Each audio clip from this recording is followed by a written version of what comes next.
Assalamualaikum warahmatullahi wabarakatuh.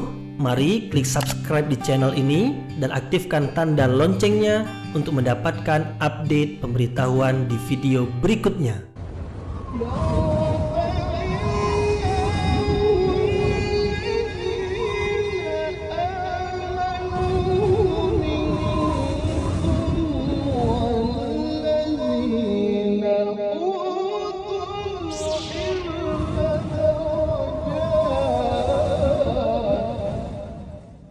A'udzu billahi minasyaitonir rajim. Bismillahirrahmanirrahim. Assalamualaikum warahmatullahi wabarakatuh. Alhamdulillahi rabbil alamin wa bihi nasta'inu ala umurid dunya waddin. Nasta'inuhu wa nastaghfiruh wa na'udzu billahi min syururi anfusina wa min sayyiati a'malina. فمن يهده الله فلا مضل له ومن يضلل فلا هادي له أشهد أن لا إله إلا الله وحده لا شريك له وأشهد أن محمدا عبده ورسوله لا نبي بعده أما بعد. Kita bersyukur kepada Allah Subhanahu wa taala yang masih melimpahkan rahmat dan nikmat-Nya. Kita bersyukur dengan mengucapkan Alhamdulillahi Rabbil Alamin.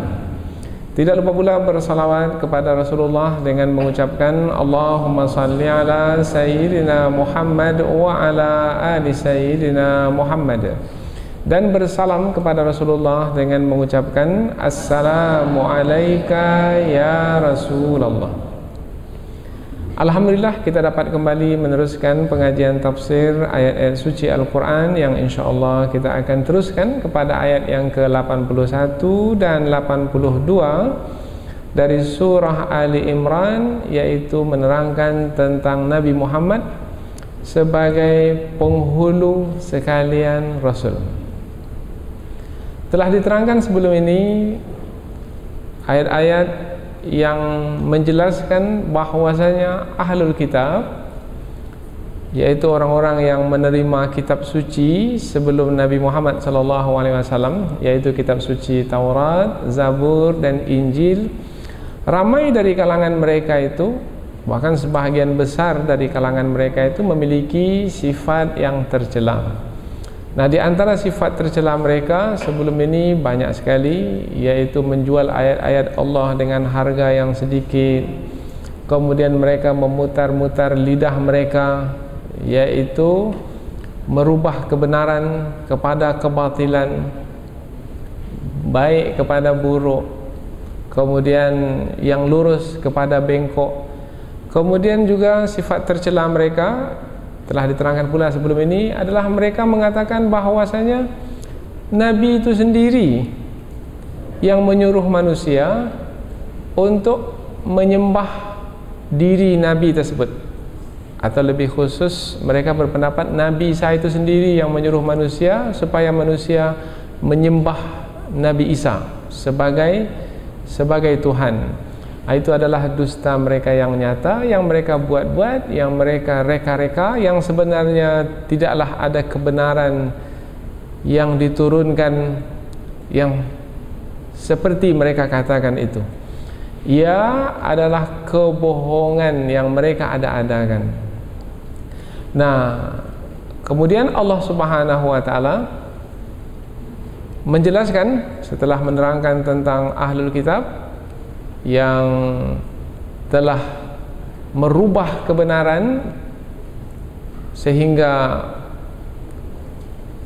kebatilan yang mereka ada-adakan itu menutupi kebenaran, maka dengan pengutusan Rasul yang terakhir, yaitu Nabi Muhammad SAW, nampaklah kembali atau muncullah kembali kebenaran tersebut.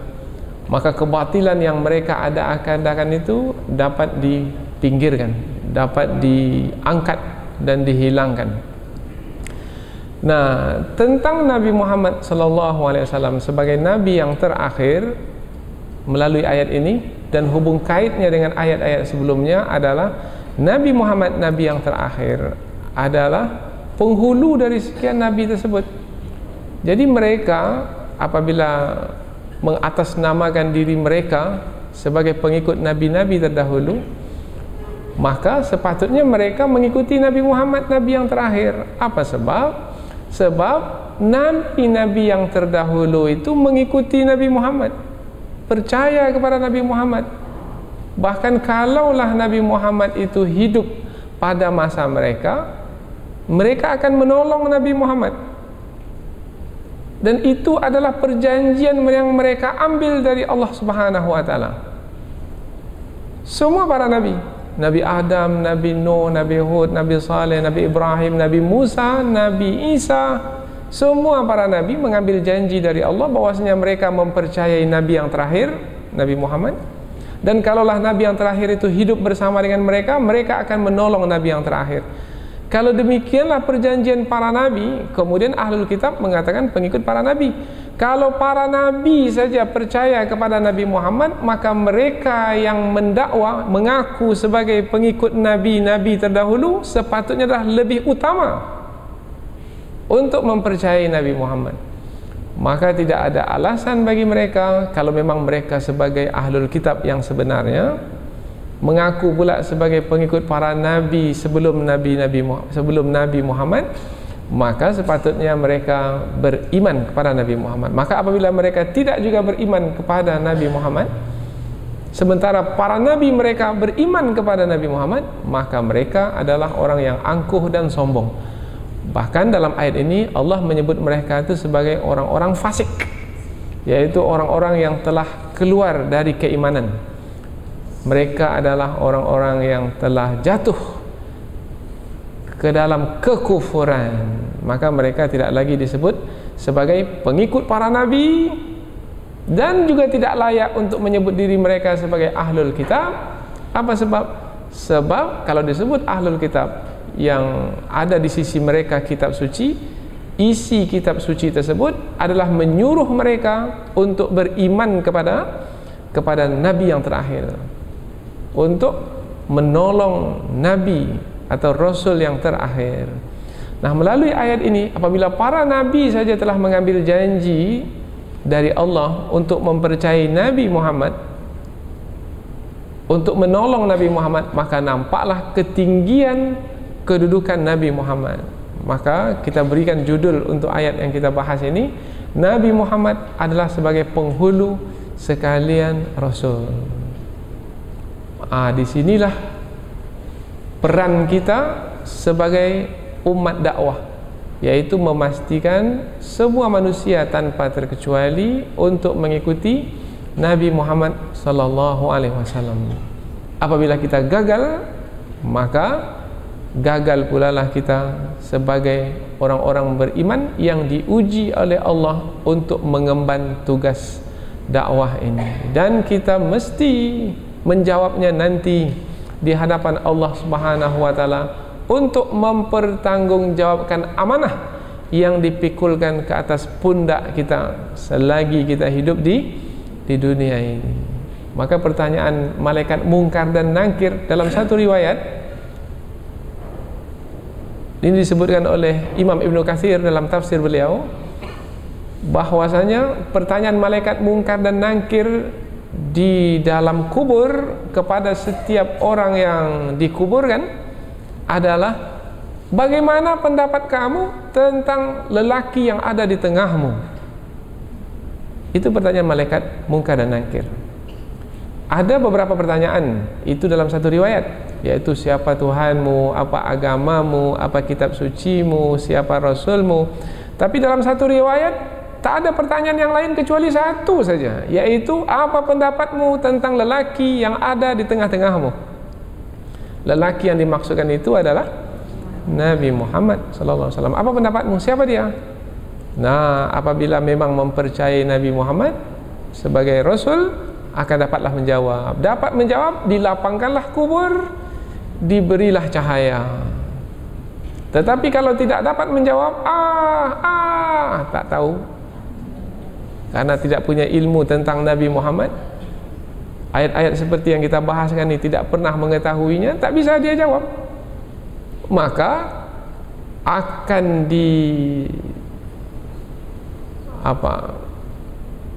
fatakhtalifu adla'uhu, maka bumi dari seluruh arah akan menghimpitnya dan akan memecah-mecah tulang belulangnya. Tadi ada lubang yang disediakan untuknya sehingga bisalah badannya itu masuk ke dalam lubang tersebut, lubang lahat.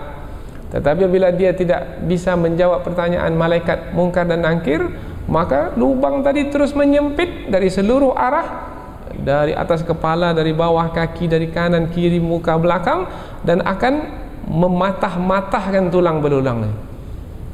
Kemudian dia tenggelam dalam kegelapan. Nah, pertanyaan apa yang tak bisa dijawab? Tentang siapa dia lelaki yang berada di tengah-tengahmu dahulu ketika di dunia. Meskipun Rasulullah tidak berada di tengah-tengah kita sekarang, tetapi Rasulullah itu sebenarnya ada di tengah-tengah kita sekarang, yaitu melalui ajaran yang diwariskan oleh para nabi, oleh pewaris para nabi. Siapa pewaris para nabi? Al-ulama. Al-ulama'u warathatul anbiya. Ulama itu pewaris para nabi. Maka melalui ajaran yang disampaikan oleh para ulama, maka ketika nama Nabi Muhammad disebut, maka seakan-akan Nabi Muhammad itu berada di tengah-tengah kita. Maka ayat ini menjadi tumpuan perhatian karena dialah yang akan menentukan nasib kita di dalam kubur. Dan kubur itu pula adalah awwalu manzilin min manazilil akhirah. Kubur adalah tempat pertama dari akhirat. Kalau di tempat pertama itu sudah sengsara, maka sengsaralah. Sampailah ke hari berbangkit, sampailah ke mahsyar, sampailah nanti di tempat yang terakhir. Tempat yang terakhir kalau tidak di surga, di neraka. Maka hendaklah Rasulullah itu dijadikan sebagai, kalau disebut Rasul yang terakhir, penghulu sekalian Rasul, maka hendaklah Rasulullah itu dijadikan sebagai pemimpin pertama. Kemudian satu lagi, tokoh utama. Tak ada lagi pemimpin yang lain kecuali Rasul. Tak ada lagi tokoh yang lain kecuali Rasul. Pemimpin maknanya yang diikuti, tokoh maknanya yang diteladani. Maka tenggelam semua pemimpin yang ada dan terpinggir semua tokoh yang ada. Kalau ada yang dianggap sebagai pemimpin tetapi tidak seperti Rasulullah memimpin, bukan pemimpin. Kalau ada yang dianggap sebagai tokoh kemudian tidak seperti Rasulullah, maka ia sebenarnya bukan tokoh. Orang saja yang menyebutnya sebagai tokoh dan pemimpin, tetapi sebenarnya ia bukanlah tokoh dan tidak pula pemimpin. Maka ayat ini menjadi perhatian kita karena dialah yang menentukan nasib kita di dunia ini dan menentukan nasib kita di akhirat, menentukan kemuliaan kita di dunia ini dan menentukan kemuliaan kita di akhirat. Allah Subhanahu wa taala berfirman, A'udzubillahi minasyaitonir rajim. Wa idz akhadallahu mitsaqan nabiyyin lama ataitukum min kitabin wa hikmatin thumma ja'akum rasulun musaddiqun lima ma'akum la tu'minunna bihi wa la tansurunnah qala a'aqrartum wa akhadhtum ala dhalikum isri qalu aqrarna qala fashhadu wa ana ma'akum minasyahidin faman tawalla ba'da dhalika faulaika humul fasiqun. Allah Subhanahu wa taala berfirman, wa idz akhadallah, dan ingatlah ketika Allah mengambil mitsaqan nabiyyin, janji para nabi. Lama ataitukum min kitabin, ketika aku telah memberikan kepadamu wahai para nabi berupa kitab suci, wa hikmatin, dan berupa hikmah, summa ja'akum, kemudian datang kepadamu rasulun, seorang rasul, yang dimaksudkan adalah Nabi Muhammad, musaddiqul lima ma'akum, membenarkan apa-apa yang ada padamu, la tu'minunna bih, hendaklah kamu beriman kepadanya, atau pasti kamu nanti akan beriman kepadanya, wala tansurunnah, dan pasti kamu akan menolongnya, atau hendaklah kamu menolongnya. Qala, Allah berfirman, a'aqarartum, dan apakah kamu memperakui, wa akhadhtum ala dzalikum isri, dan kamu mengambil atas yang sedemikian itu janji dariku? Qalu, para nabi itu menjawab, aqrarna, kami memperakui. Maknanya kami memperakui bahwasanya apabila datang nanti Rasul yang terakhir membenarkan apa yang ada pada kami memperakui Rasul yang terakhir tersebut. Kami akan menolongnya apabila kami hidup bersama dengannya. Qala, Allah pun berkata, fashhadu, maka persaksikanlah, buatlah persaksian, wa ana ma'akum minasyahidin, dan aku bersama kamu termasuk ke dalam golongan yang menyaksikan. Nanti kita akan terangkan apa maknanya. Faman tawalla, maka barang siapa yang berpaling, ba'da dzalika, selepas itu, faulaika, maka mereka itu humul fasikun, mereka itu adalah orang-orang fasik. Jadi ayat ini menerangkan tentang Allah mengambil janji dari para nabi bahwasanya para nabi tersebut semua mereka tanpa terkecuali mesti mempercayai Nabi Muhammad, nabi yang terakhir, dan mesti menolong Nabi Muhammad sebagai nabi yang terakhir. Kemudian mereka itu bersaksi, kemudian Allah mempersaksikan kesaksian mereka itu. Bermakna inilah perkara yang penting dan luar biasa.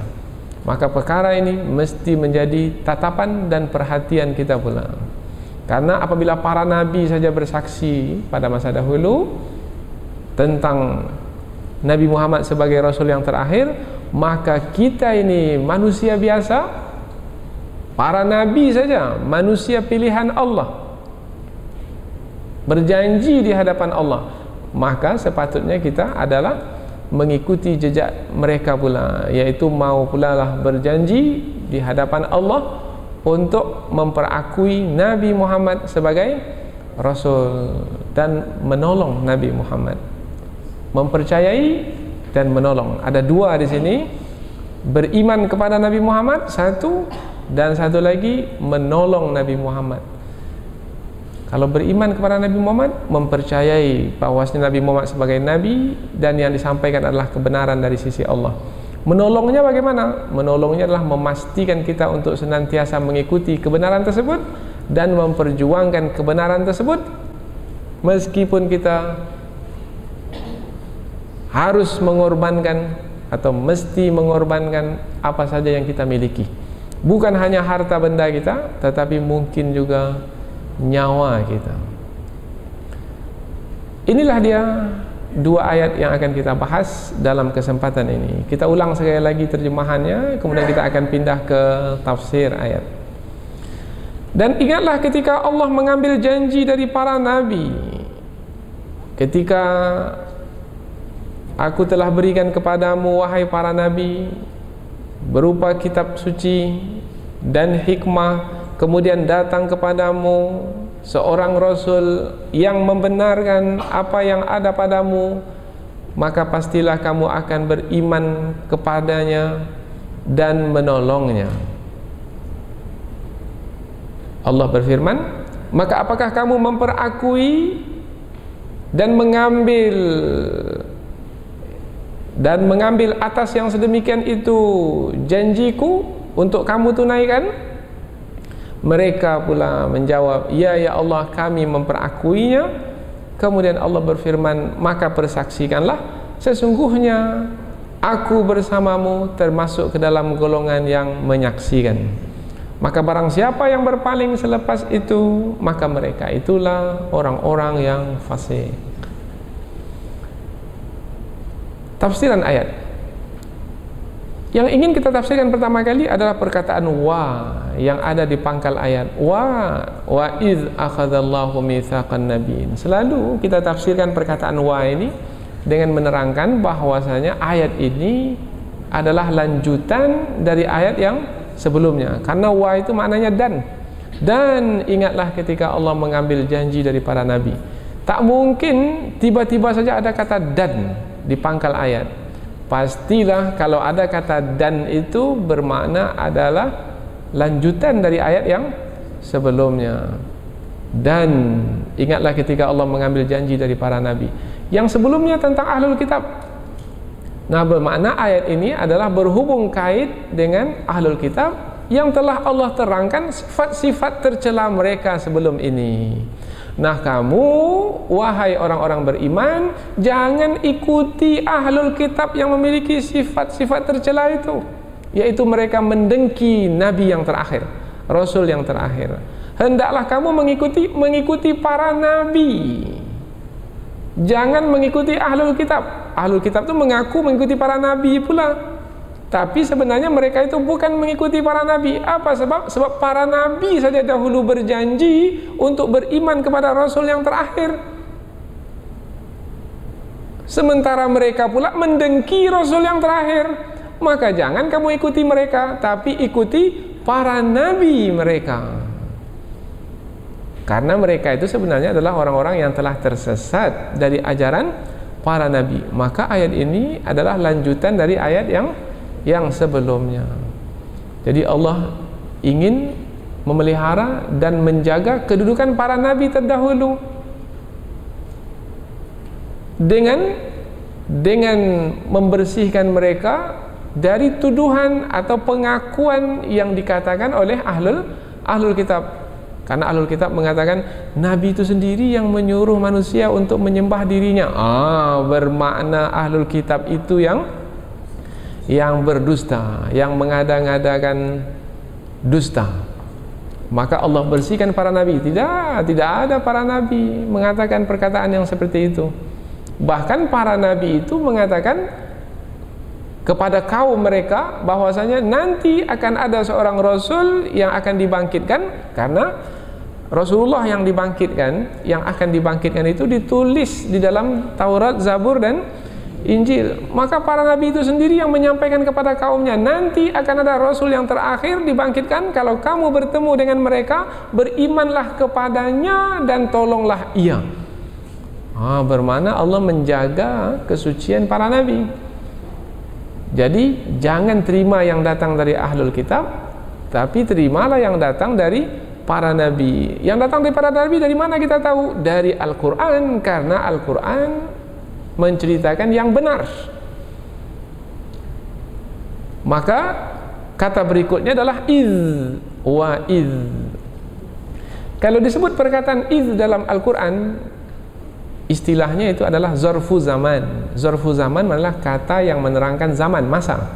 Bahwasanya pada satu masa dahulu telah terjadi satu peristiwa. Apa peristiwanya? Peristiwanya Allah mengambil janji dari para nabi. Nah, karena Allah yang menerangkan peristiwa yang telah pernah berlaku pada masa dahulu, yaitu ketika Allah mengambil janji dari para nabi, maka ia adalah satu kebenaran. Maka yang itu yang mesti dijadikan sebagai sandaran, sebagai pegangan. Jangan perkataan ahlul kitab, karena mereka adalah orang-orang yang memiliki sifat tercela, maka tidak layak untuk dipegang perkataan mereka. Nah, ini makna ayat dan hubung kaitnya dengan ayat yang sebelumnya.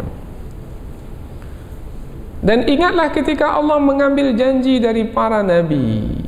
Apa maksudnya ini? Maksudnya adalah setiap nabi adalah manusia biasa, tetapi dipilih oleh Allah untuk disampaikan wahyu kepadanya. Itu nabi, manusia biasa.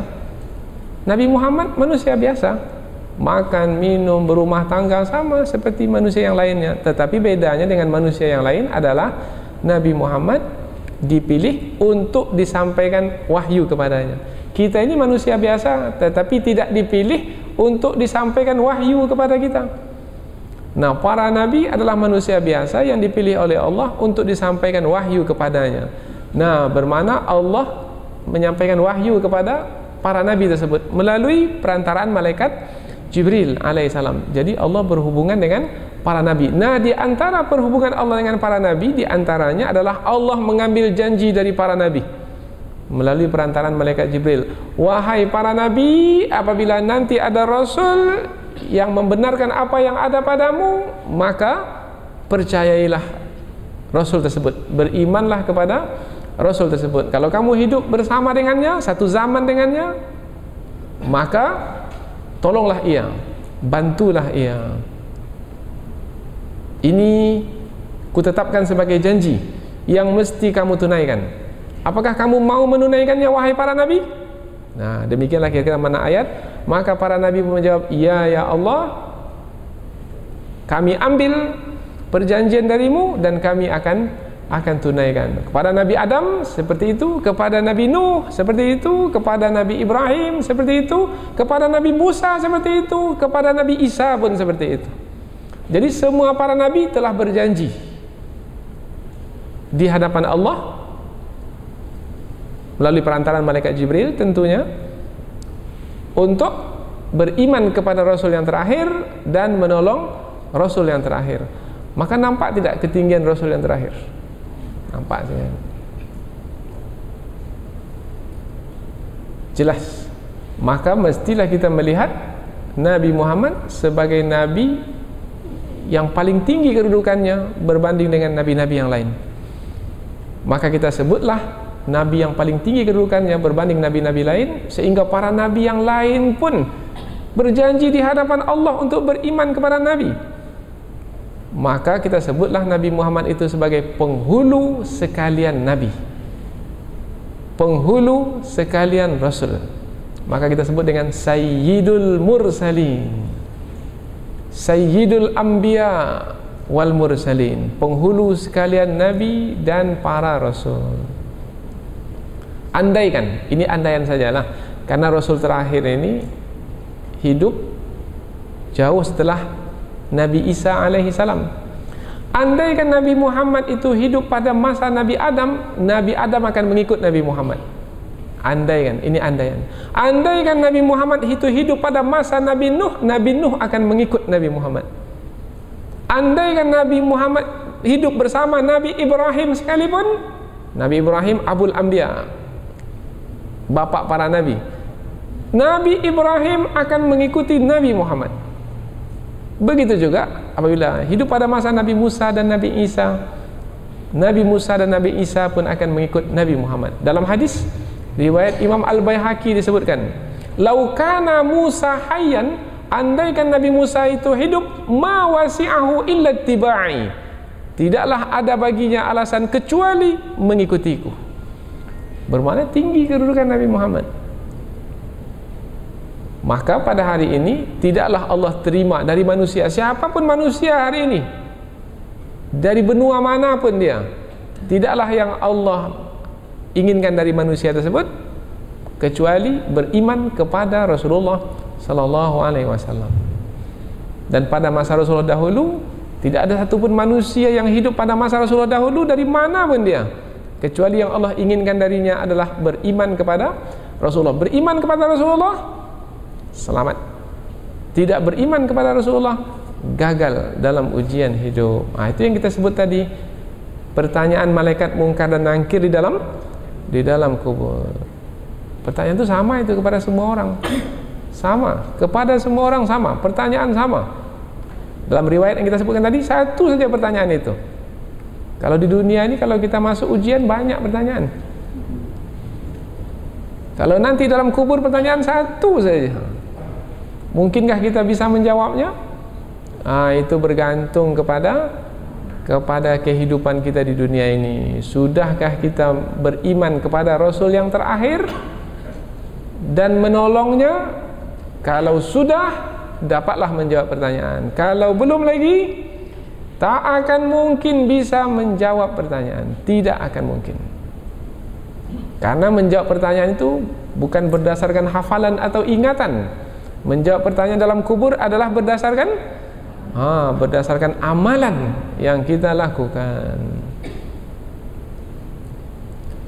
Dan ingatlah ketika Allah mengambil janji dari para nabi, bermakna setiap para nabi tanpa terkecuali. Kemudian Allah terangkan, maka ketika aku berikan kepadamu kitab suci dan aku berikan kepadamu hikmah ini disampaikan kepada para nabi. Jadi kamu wahai para nabi, meskipun kamu menerima kitab suci, meskipun kamu memiliki hikmah ada di antara ulama tafsir menerangkannya dengan ilmu yang bermanfaat.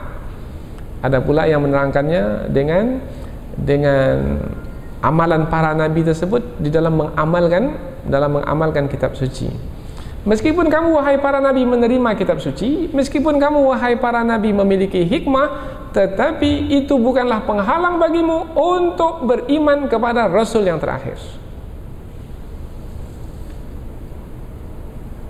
Lihat, sudah menerima kitab suci.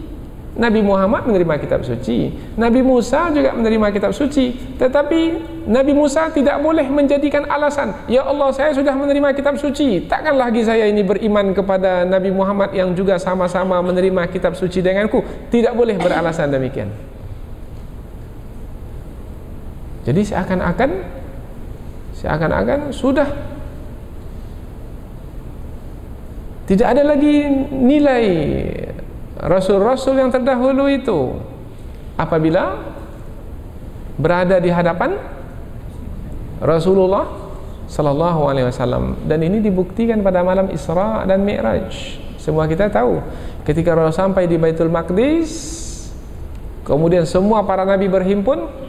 Ini keluar biasaan yang terjadi pada malam itu, yaitu para nabi yang telah lama meninggal dunia berhimpun di Baitul Maqdis. Nabi Adam, Nabi Nuh, Nabi Ibrahim semua berada di Baitul Maqdis dalam satu salat jemaah. Dan yang menjadi imamnya siapa ketika itu? Nabi Muhammad Sallallahu Alaihi Wasallam. Bagaimana bisa berlaku? Ini pengajian Isra Mi'raj, yaitu melalui surah Al-Isra ayat yang pertama, Subhanalladzi asra, maha suci Allah. Dengan kemahasucian Allah tidaklah mustahil untuk menghimpunkan yang hidup dengan yang mati. Para nabi yang terdahulu ada yang telah meninggal dunia, ada yang diangkat ke langit. Tetapi tidaklah mustahil bagi Allah yang maha suci untuk menghimpunkan yang hidup atau yang di langit dengan yang ada di bumi. Maka dengan menjadi imam bagi semua para nabi di malam Isra dan Mi'raj, menerangkan tentang ketinggian kedudukan Rasulullah Sallallahu Alaihi Wasallam.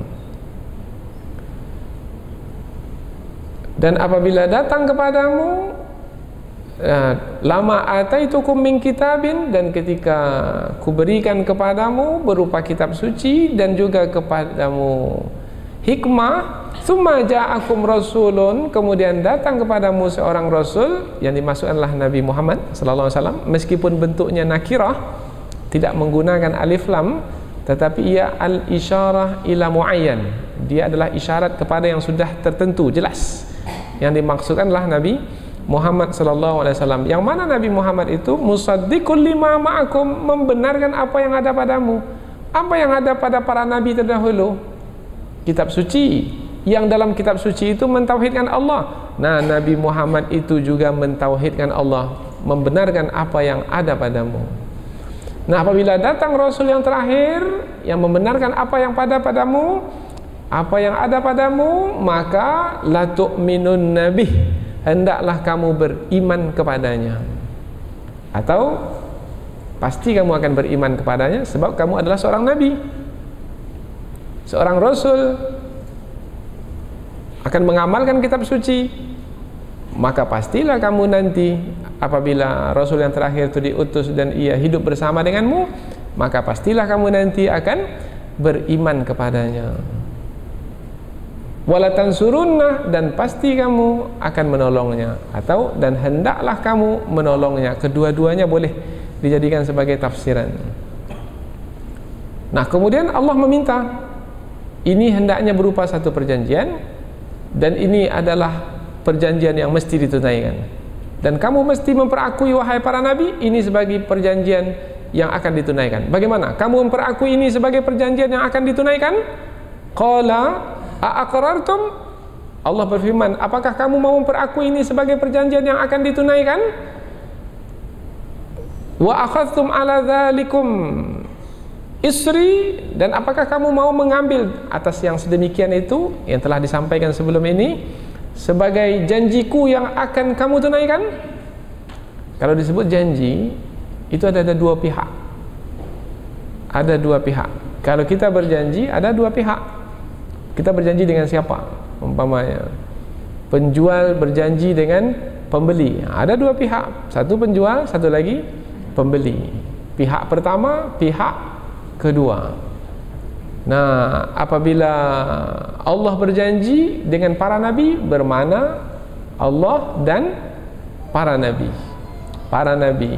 Allah meminta, wahai para nabi, beriman kepada Rasul yang terakhir dan tolonglah. Kemudian nabi pula, itu perjanjian Allah. Dan dalam waktu yang sama, kalau disebut itu perjanjian Allah, ia adalah juga perjanjian para nabi. Sama dengan penjual dan pembeli. Ada perjanjian di antara mereka berdua. Nah, perjanjian itu perjanjian penjual juga. Dalam waktu yang sama, ia adalah juga perjanjian pembeli sekali. Sebab perjanjian itu melibatkan dua pihak. Begitu juga dalam ayat ini. Kalau disebut perjanjianku, perjanjian Allah, bermakna dia adalah juga perjanjian para nabi sekali. Sebab perjanjian itu adalah antara Allah dan para nabi. Kata janji dalam ayat ini Allah menggunakan kata isri. Biasanya Allah menggunakan kata ahdi, janji, atau Allah menggunakan kata misaq di permulaan ayat. Wa id akhadallahu misaqan nabiyyin. Dan ingatlah ketika Allah mengambil janji. Tapi dalam ayat ini Allah menggunakan kata isri yang juga maknanya janji. Tetapi sebenarnya dari sisi bahasa, isri itu maknanya adalah taliku. Isri maknanya al-habl, habli, tali. Apa guna tali? Tali gunanya adalah untuk mengikat supaya kokoh. Nah, janji disebut janji, ia adalah sebagai ikatan yang kokoh. Ada dua orang yang berjanji sehidup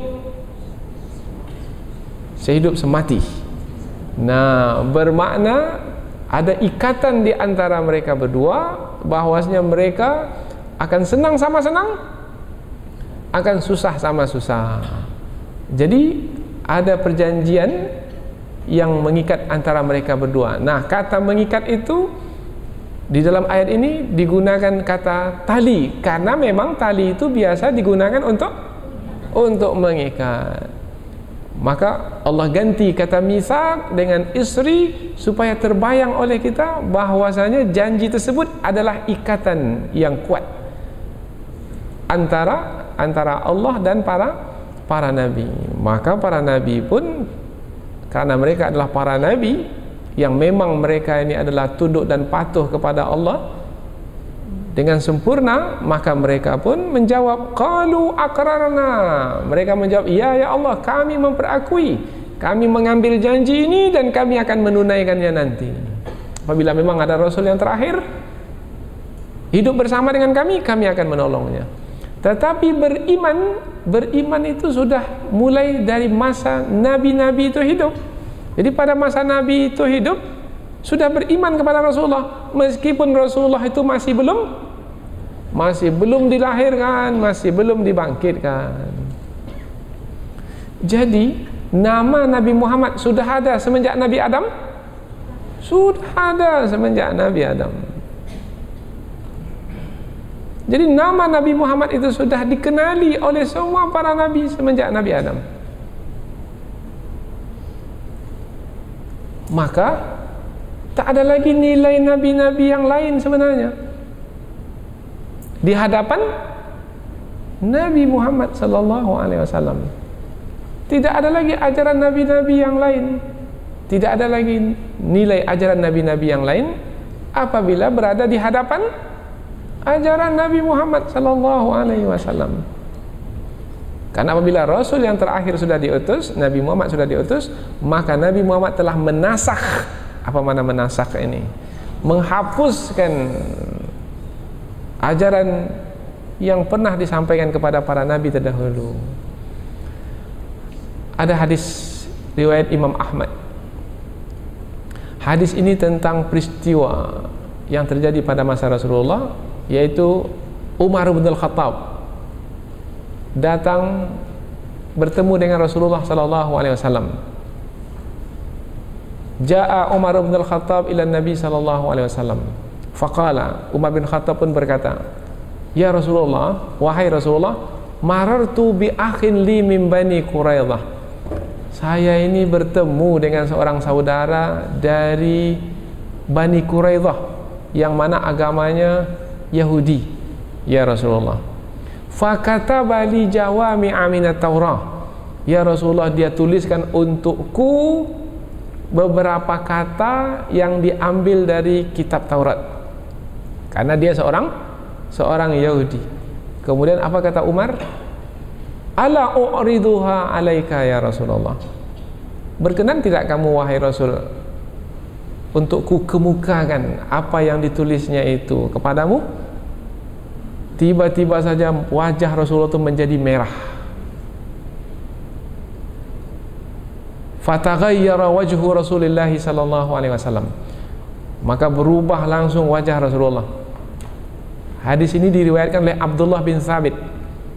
Maka apa kata Abdullah bin Thabit kepada Umar? Wahai Umar, apa yang kamu katakan kepada Rasulullah itu sehingga merah muka Rasulullah dibuatnya?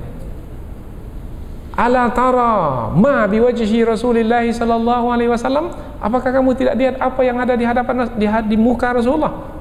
Merah. Kamu telah membuat Rasulullah marah. Apa yang membuat Rasulullah marah? Tak sepatutnya lagi menyebut perkataan dari kitab suci Taurat di hadapan Rasul yang sudah menyampaikan Al-Quran. Tak ada lagi nilai Taurat kalau sudah berada di hadapan Al-Quran. Apalagi Taurat yang ada pada masa itu sudah dirubah dan diganti oleh tangan manusia. Maka langsung Umar bin Khattab mengatakan, radina billahi rabba wa bil islami dina wa bi Muhammadin sallallahu alaihi wasallam rasulah.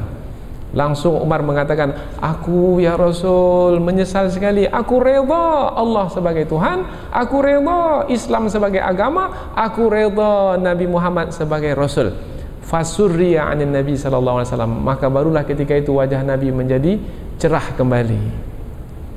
Setelah cerah wajah Nabi, Nabi pun bersabda, walladzi nafsi biyadihi, demi Allah yang jiwaku ada di tangannya. Itu bermakna sumpah. Nabi bersumpah.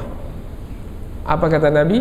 Lau asbaha fikum Musa, andaikan Nabi Musa itu hidup bersama denganmu, karena kitab suci Taurat diturunkan kepada siapa? Pada Nabi Musa.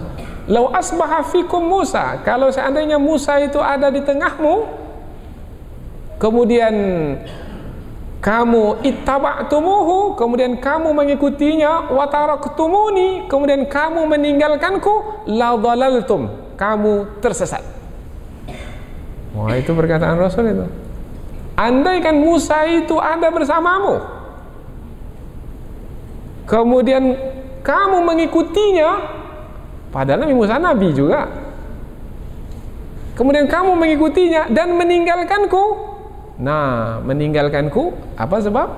Sebab kalau Nabi Muhammad ada bersama dengan Nabi Musa, mesti Nabi Musa itu mengikuti Nabi Muhammad.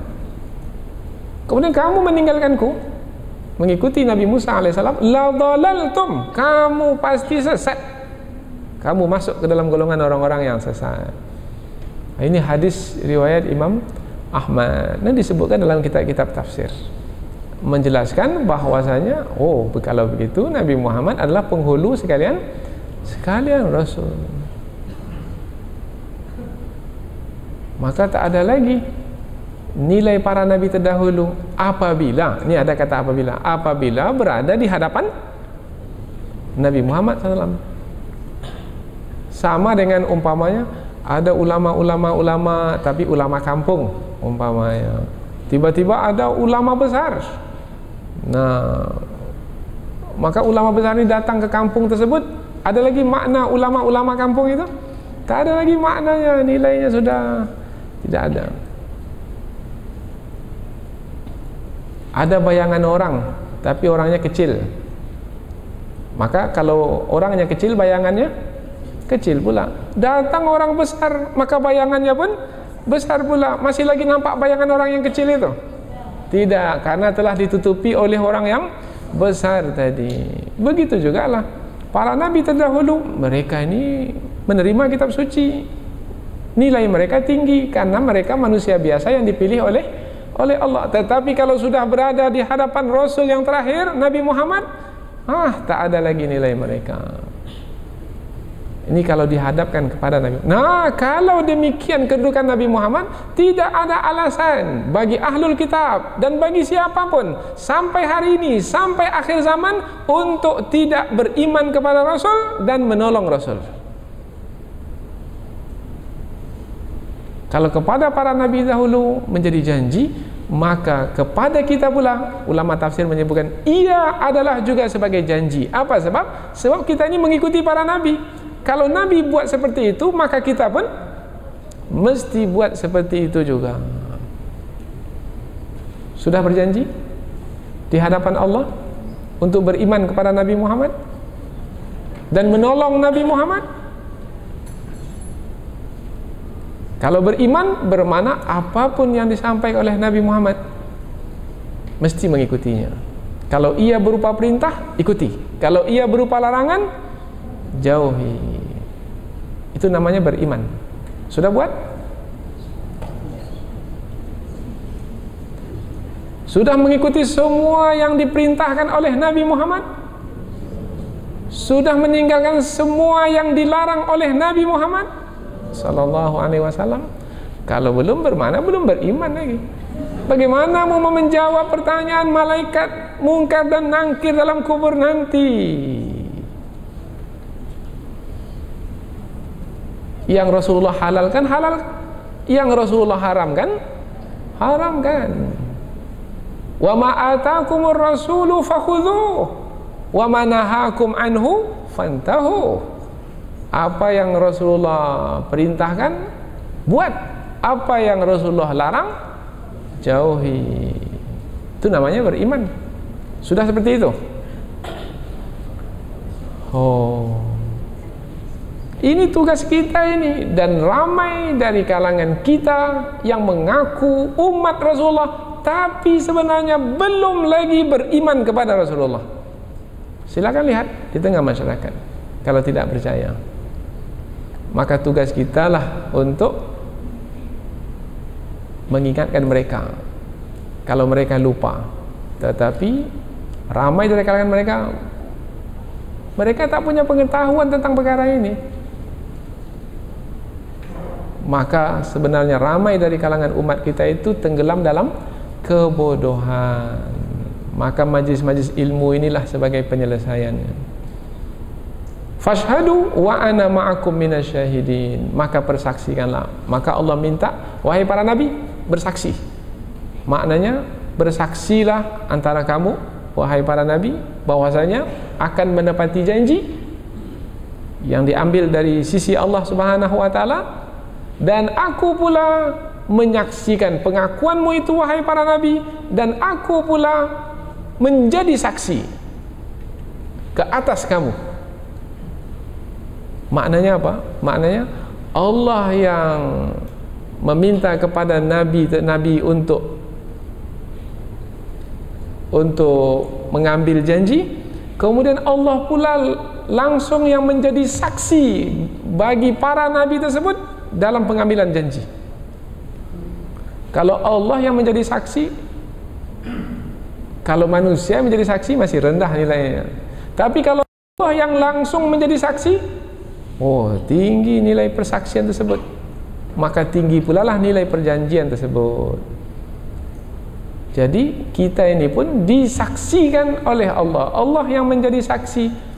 Apakah kita ini betul telah beriman kepada Rasulullah, dan apakah betul kita telah menolong Rasulullah. Kalau disebut menolong, bermakna memastikan ajaran Rasulullah itu diperjuangkan dan berkorban deminya, berkorban demi ajaran Rasulullah tersebut.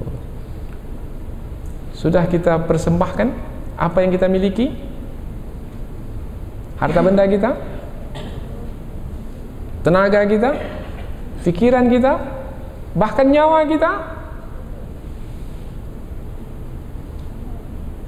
Contoh mudahlah, para ulama hadis terdahulu, para ulama hadis mengambil hadis-hadis Rasulullah dari mulut ke mulut, dari mulut ke mulut, karena pada waktu itu belum lagi ditulis dalam kitab, baru dari mulut ke mulut, dari mulut ke mulut. Mereka itu dari negeri ke negeri, dari negeri ke negeri, berpuluh-puluh tahun lamanya, hanya untuk mengumpul hadis Rasulullah saja. Tak terfikir oleh mereka membangun rumah, tak terfikir, membeli mobil, tak terfikir, menyimpan uang, tak terfikir, mengumpul emas batangan,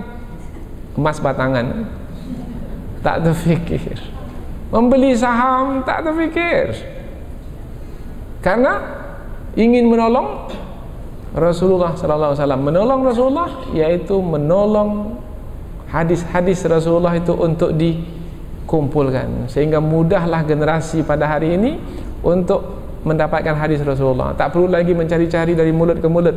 Sudah ada kitab Sahih Bukhari, Sahih Muslim, Abu Daud, Ibnu Majah, Tirmizi. Nah, maka sepatutnya kita pergi juga ke situ.